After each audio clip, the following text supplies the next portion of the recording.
Hello. 1.3.2 Identify language needs and access interpreting services. I suppose this is fairly straightforward if someone's speaking French and you can't remember from school. You would access the appropriate language services. But we're going to look a bit deeper than that because the behaviour associated with 1.3.2 is healthcare chaplains will be intuitive and resourceful. So hopefully all healthcare practitioners will recognise when someone is speaking another language, and access services then is just a matter of being able to find Google Translate.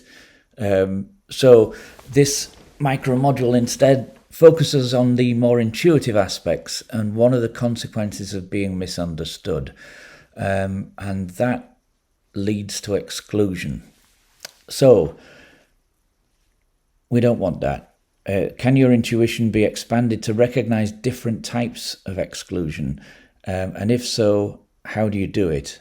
And this is more or less this. So this has turned into a reflection on reflection, if you like.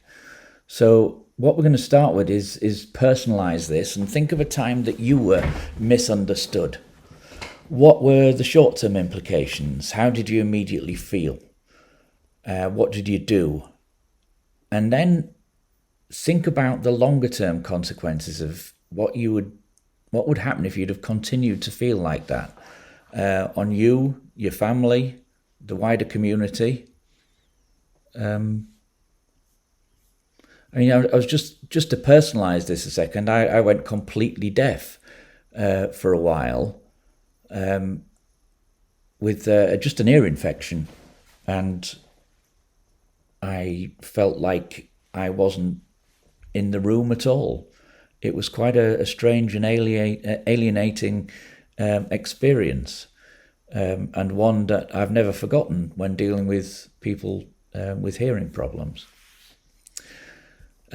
So, in a systematic review of studies examining communication between doctors and older adults, these guys reviewed 67 papers in total.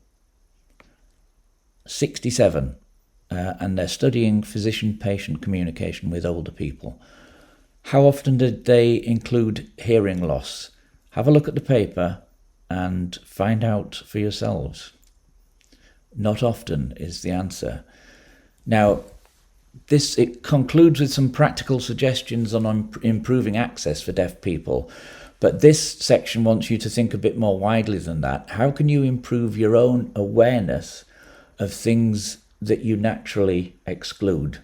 And this is not personal, everybody does it. How can you improve your own intuition through spiritual awareness? And that's why we're coming on to supervision. It would seem like a logical suggestion. So is it? What does the literature tell us about supervision as a learning method in healthcare chaplaincy? Find a relevant paper, summarize the key aspects. How could these support intuition?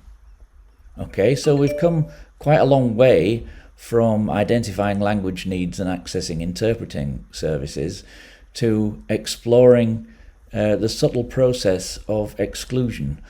But I think it's important that we reflect on that and that we use supervision to do it, because it is subtle and it's only improved through self-awareness. And there's some really good papers here to get you started if you're struggling to find any. Okay, so good luck with that one. And again, I look forward to seeing what you make of that.